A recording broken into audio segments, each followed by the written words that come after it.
Yeah, a lot of my work has been relatively theoretical or speculative, but this particular recent paper that you referred to is kind of speculative and theoretical. It's far out there even by my standards. I would say it's very hard. It's really more a draft rather than a sort of completed, fully worked out paper.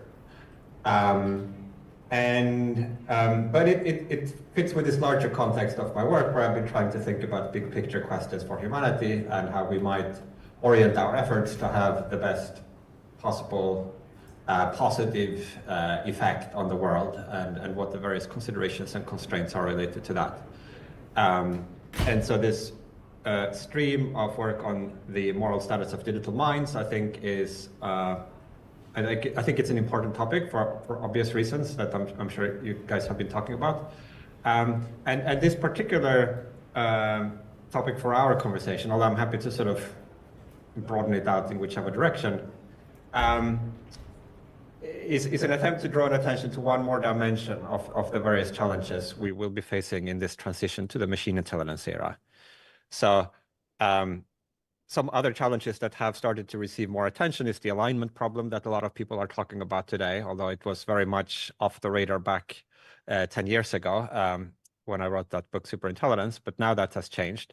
And another big challenge is kind of, I don't know, you might call it the political or governance challenges of this, like the geopolitics of AI and how we need to regulate it in some way. That also is starting to receive more attention.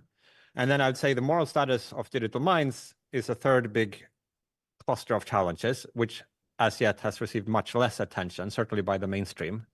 I think it's roughly now where alignment problem was back in 2014.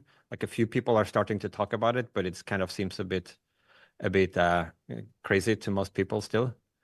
And then I think this fourth big challenge is the idea that this paper tries to talk about, which is that when we create our superintelligence, it might be created into a world that already contains other superintelligences, other super beings.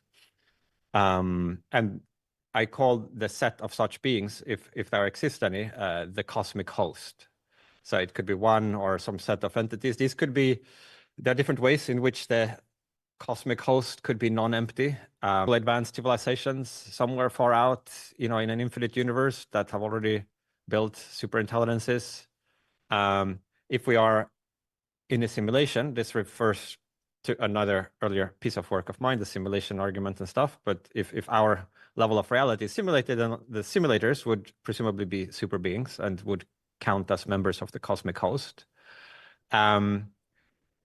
If we ourselves in the future create superintelligence, that also could count as a member of the cosmic host. We think of this as a sort of four-dimensional block universe. So the world would contain superintelligence if we one day create it. And some of our own lives might be lived in the presence of that superintelligence, even if it has not yet entered existence.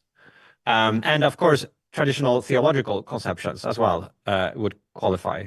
Gods would be super, I mean, they're usually depicted as very powerful and super knowledgeable and intelligent. And so any of these different ways could result in there being a cosmic host. And then the idea is that if that is the picture, then it might matter a great deal how our superintelligence relates to this cosmic host. And that would be an important sort of perspective to bear in mind as we approach the creation of superintelligence. We should, broadly speaking, try to design it in such a way that it will get along well with this cosmic host. That in outline is kind of the idea of that paper. Gets along well with the cosmic host. I like that expression, get along well with alignment and the alignment problem. My first question would be, what does alignment mean in your eyes? In particular, alignment to whose interests, alignment to whom, alignment to what, who gets to matter? Yeah, so I tend to split that into two parts. So there is the technical alignment problem, which is given any random human's preference function or goal, like how would we be able to create an AI that is helpful to that human or that set of goals or institution. Like whether it's like the leader of one AI lab or the US government or a humanity-wide process of deliberation. Either way, there is a technical challenge of exactly how do you train or build or design an AI such that even when its capabilities scale arbitrarily high, it still remains true to that. And that is, as of yet, a kind of an open research problem, but primarily a technical one. So you need like AI scientists, mathematicians, like people technically in the weeds to work on that.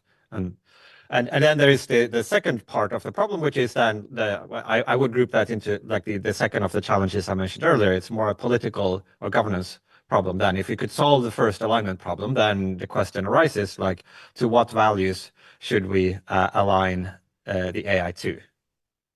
And there, I think there is a question of what the first best would be in the sort of the morally ideal solution, but there is also very much also a practical question. One might need to look in terms of the realistically feasible paths forward from the current point. None of those might lead all the way to the perfect, like all of humanity comes together in deliberative harmony and work out to like it might be more a matter of choosing between various imperfect options and seeing which ones of those one can nudge things towards. Something that I've been thinking about recently is this. I think technical alignment term you used, and then moral alignment, which is a term that Ronan Barr, who's an organizer of this conference, has been trying to kind of to popularize. What should we do? What ought we to do when what one human wants in the context of technical intent alignment doesn't match up with, doesn't align with something that's more like cosmic alignment? What should we as humans do? Well, I mean, what we as humans should do is a big question. I would say, in terms of this paper on the cosmic host, it presents a few different reasons for why we might have grounds for caring about what the cosmic host thinks, or more specifically, the set of norms that might have been developed within this cosmic host, just as we humans have kind of norms at various levels. So you might have like a little social club that have their own rules for how you should behave, right? And then maybe as a society, we have laws and then, you know, all the way up to there are some norms that we have agreed upon even on a global level, sort of basic human rights, etc.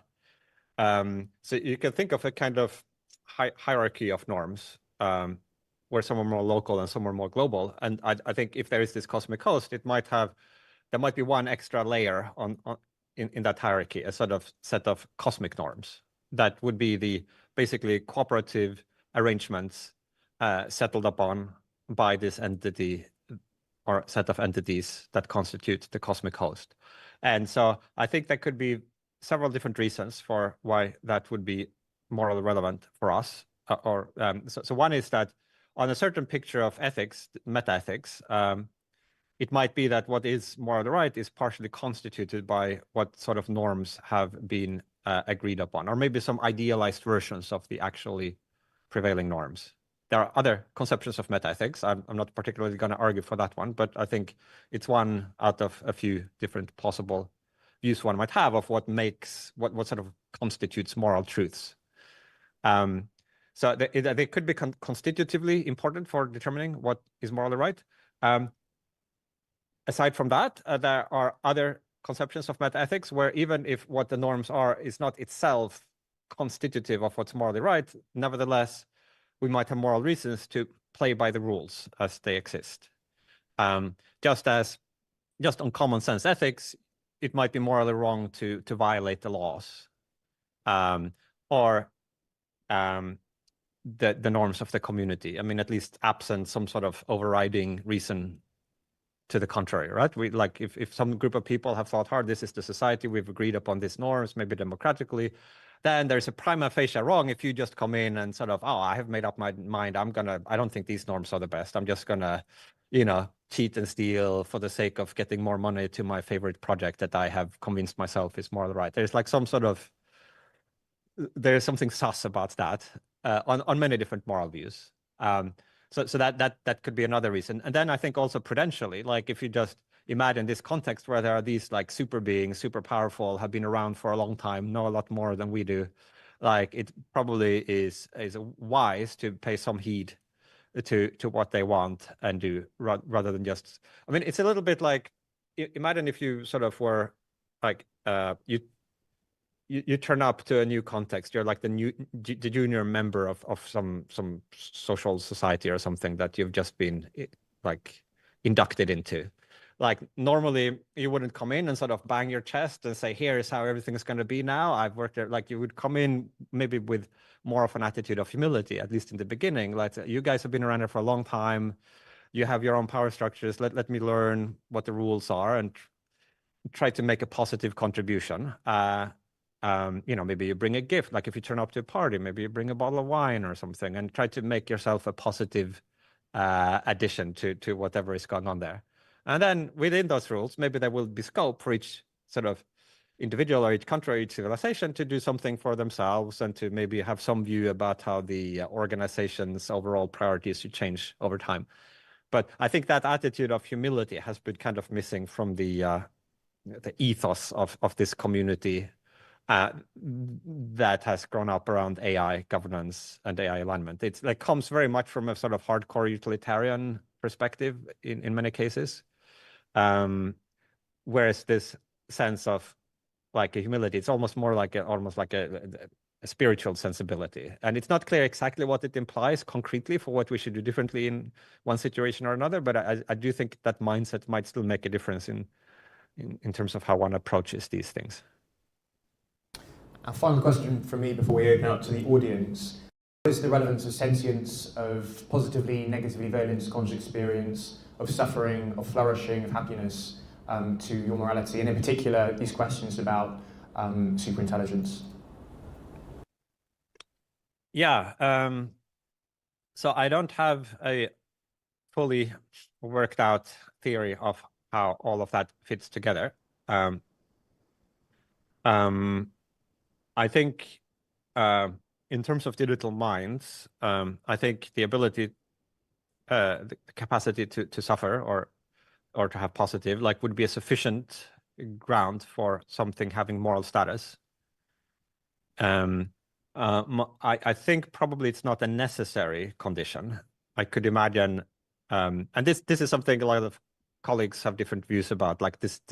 But my own sense is that if something, whether or not it's conscious, let's suppose for the argument that some sophisticated AI system is not, like we believe it doesn't have whatever the inner magic thing is that gives you sentience. Nevertheless, if it had a conception of self as persisting through time, if it had long-term goals that it was pursuing, if it could reflect on those goals, and if it could enter into reciprocal relationships with other morally relevant entities like human beings, if it could argue its case morally, etc., if it could like reflect on its own cognition, like if it had those sets of attributes, I think possibly that would already be sufficient to ground some sort of moral status.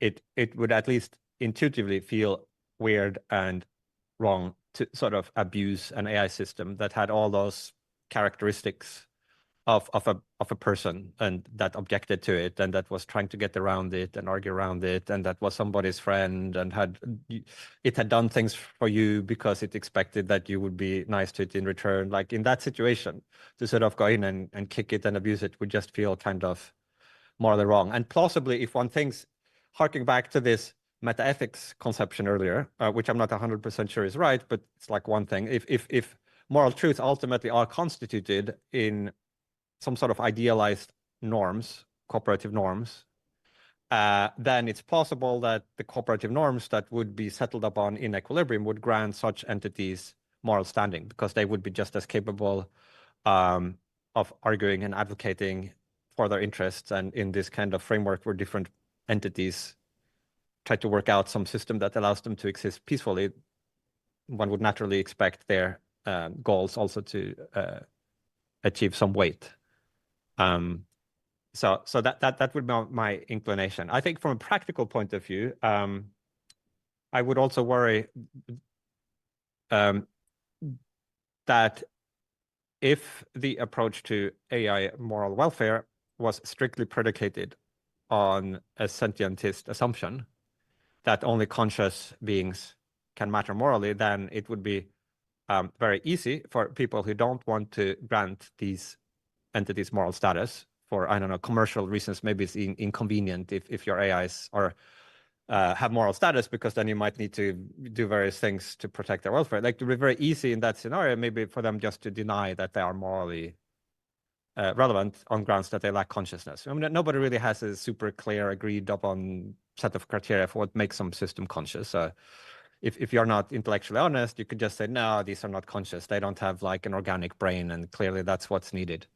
And then the practical result of that might be that it is easier to sort of deny recognition of these entities' moral interests.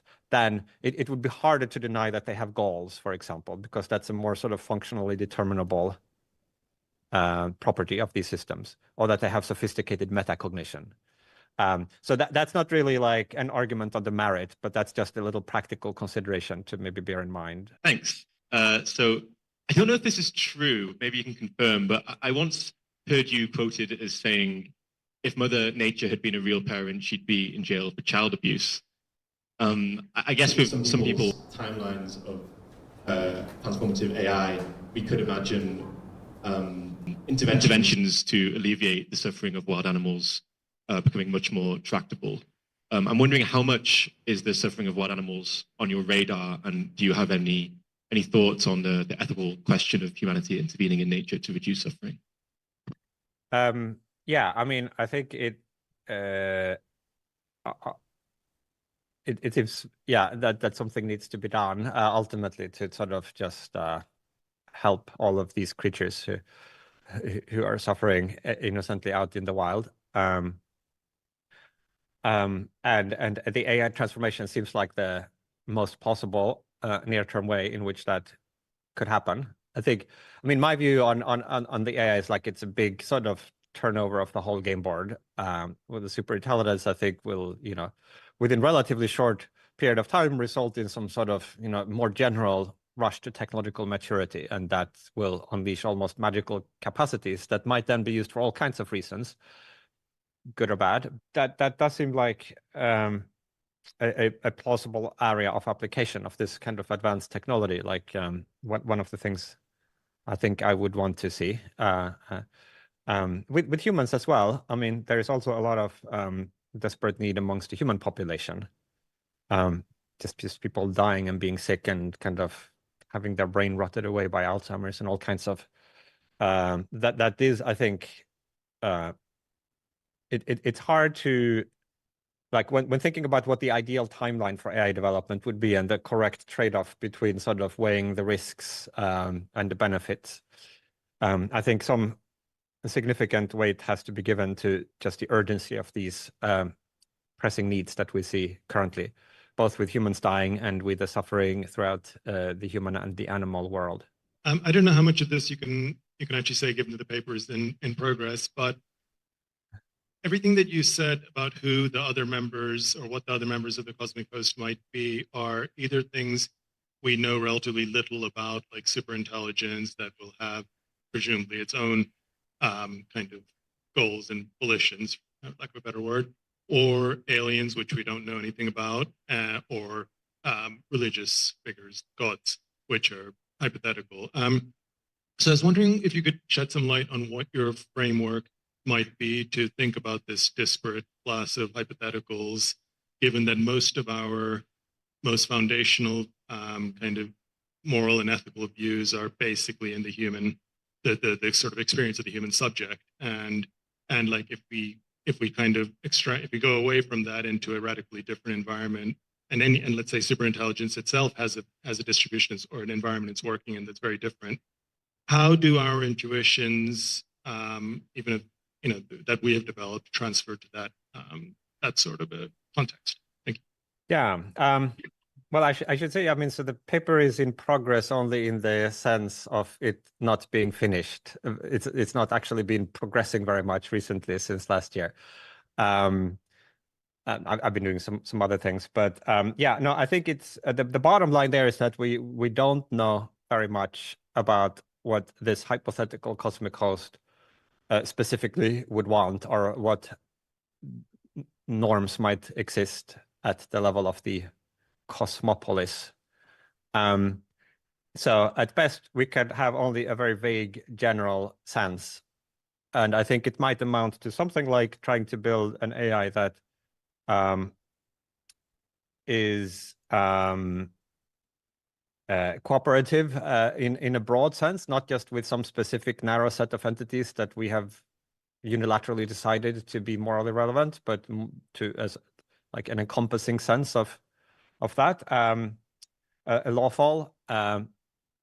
It comes back to this attitude of humility that when coming in here, we should have, like, we ourselves and perhaps the AI we build should have some of that. I mean, there is an intuitive sense between somebody who has that attitude coming into a society or joining a club versus somebody who comes in with a very fixed and firm idea of what the rules should be, or their own agenda that they are willing to pursue at any cost, and they're just trying to strategize about what the cleverest way is to get everybody around to their view and impose their view. I think also perhaps it suggests that we should build superintelligence rather than not doing it, because this cosmic host, the paper goes into this a little bit, although it might be very powerful in many ways, might have no direct ability to shape things within our region of space-time. Nevertheless, it might care about what is going on here. And it might be unable to directly affect it, either because it is physically unable to do so. Like if it's an alien civilization far away, they might just not have had time to reach here yet. Or they might have other constraints such that even if they had the physical ability to affect things here, and if they wanted to maybe be able to optimize things on Earth, yet they might be subject to other constraints that cause them to refrain from doing that. So in some like simulation scenario, you could imagine the purpose and value of the simulation would be reduced if they sort of tampered with it. Or in traditional theological scenarios, you have often a kind of free will based explanation of the existence of evil, where God could directly intervene and change things around, but prefers to take a sort of slightly hands-off approach in order to give scope for human agency. That could be analogous considerations like that. And so either way, if it is possible for us to have impact in our local space-time bubble that the host might care about, but not have the direct ability just to do it itself, then it might care about us doing useful things in our local bubble. But right now with humans, we are kind of first very incapable of doing that. And also we are pretty clueless about what the host even would want us to do. Whereas if we develop superintelligence, it's possible it would be much more capable of reforming our local environment. And also it might better understand what exactly it is that would make sense from this larger cosmic perspective. And so, although this is sort of uncertain and hand-wavy, it's, I think, plausible that the cosmic host would want us to develop superintelligence rather than fail to do so. It would also care a lot about, I think, what kind of superintelligence we did develop, and would prefer one that was kind of cooperative, law-abiding, and brought some positive, like a gift to the cosmic host, rather than one that was quarrelsome or not willing to play by these larger cosmic rules. So those would be a few implications. Might be a too strong a term, but sort of plausible guesses about what kinds of things this cosmic host might want from us. Hi, thanks, Nick. Just a question about how sort of first order and higher order alignment or higher order values might feed into this. So if, as you say, we're pretty clueless about what the possible values of the cosmic host might be, well, one solution would be to have a superintelligence that had a high degree of plasticity with regard to its first order values, had a higher order value of fitting in with the cosmic host, of aligning with them. And I'm just wondering how this plays, given that value preservation is often suggested to be one of the basic AI drives. Holding on to your values is something we should expect through instrumental convergence. So I'm just wondering if there's a conflict there, or if you think we should be deliberately optimizing for AI systems that don't commit to strong first-order value preservation in order to potentially have align with future cosmic host encounters. Yeah, I think so. I earlier alluded to different kinds of reasons for why somebody might care about what the cosmic host wants or the norms prevailing at that level. So some were based more directly in morality, and some might be more prudential. Like the idea, if there are like norms that have been embraced by a lot of powerful beings, then you probably don't want to just disregard that, just as you wouldn't want to just disregard the laws in society, even if they were very unfair. But if there were like a strong police force, it would, at least from a prudential point of view, make sense to still adhere to. So depending on which of these applies, like the prudential ones, you would expect kind of almost automatically to be understood by sufficiently powerful superintelligences, whatever their goals are. And the moral ones might only actually be seen as relevant to a superintelligence that actually cared about morality. Just as like a human psychopath might be perfectly capable of understanding what things would be moral or not, but if they don't care about that, then it might not actually shape their action. So I think there would be some value to having the superintelligence care at least somewhat about these moral norms for their own sake. But also different values would be harder or easier to satisfy. It would be more or less compatible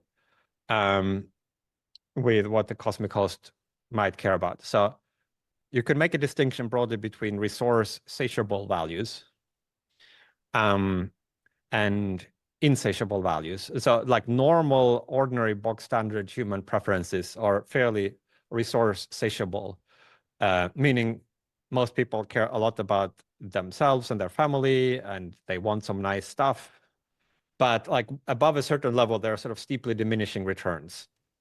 Like if you gave a human being like one planet's worth of resources, like they wouldn't really mind so much if they didn't get a second planet. Like there's like it's a lot more going from $1,000 annual income to 2,000 than going from one planet to two planets, even though in absolute terms the later step is vastly greater.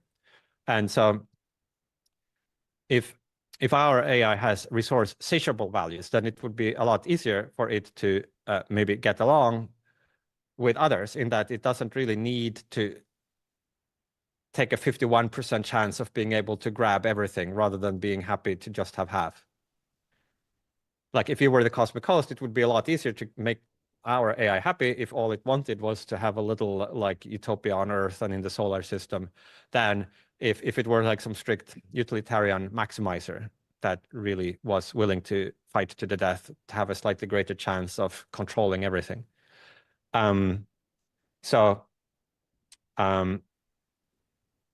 It might suggest that the cosmic host would have a preference for trying to make our AI have resource satiable values. And I think that might roughly amount to having it be aligned with normal human values that seem to be fairly resource satiable. It's not the only dimension. I think there are also these other sort of predispositions towards cooperativeness and playing along with the rules, etc., that are sort of slightly orthogonal to what you on a sort of object level happen to want. So you could have maybe a resource-hungry AI, but that was kind of well equipped to enter into cooperative relationships with others and was willing to play by the rules, even though within those rules it would try to maximize some particular utility function. That might work well as well. But that's roughly how I would think about that. I've got to say that personally I find these topics pretty challenging, but I'm very glad that this kind of thinking and this kind of work is being done by people in the field, and we're very grateful for your time today. Well, thank you. Yeah, sorry for it being very arcane. I mean, as I said, even for me, it feels a bit arcane. I'm very happy that you guys are sort of, and I in some of my other work as well. I mean, I think focusing most of one's time on the sort of here and now and more practical and concrete, and trying to make some small concrete improvements there, and then iterating on that is what we should be spending sort of the majority of our attention on. And only once in a while should some random philosopher maybe, try to wrestle with this larger picture, but we shouldn't get completely lost in that and like use that as an excuse to not actually try to make some positive difference to some sentient beings in our surroundings here on Earth. I think that's the beauty of a conference like this, where we have focus on very practical things, on precision livestock farming, and then we get the chance to hear from you and the kind of some of this kind of work that you've been doing. So thank you very much. Any final thoughts from you? Sorry, Egon. No. I think. I mean, it's like such a big challenge, right? Like the whole. I mean, the AI, the animals is like such a huge challenge on its own right. Like even just the animals under human control. Then there is the whole of nature. That's like, poof, how do we deal with that?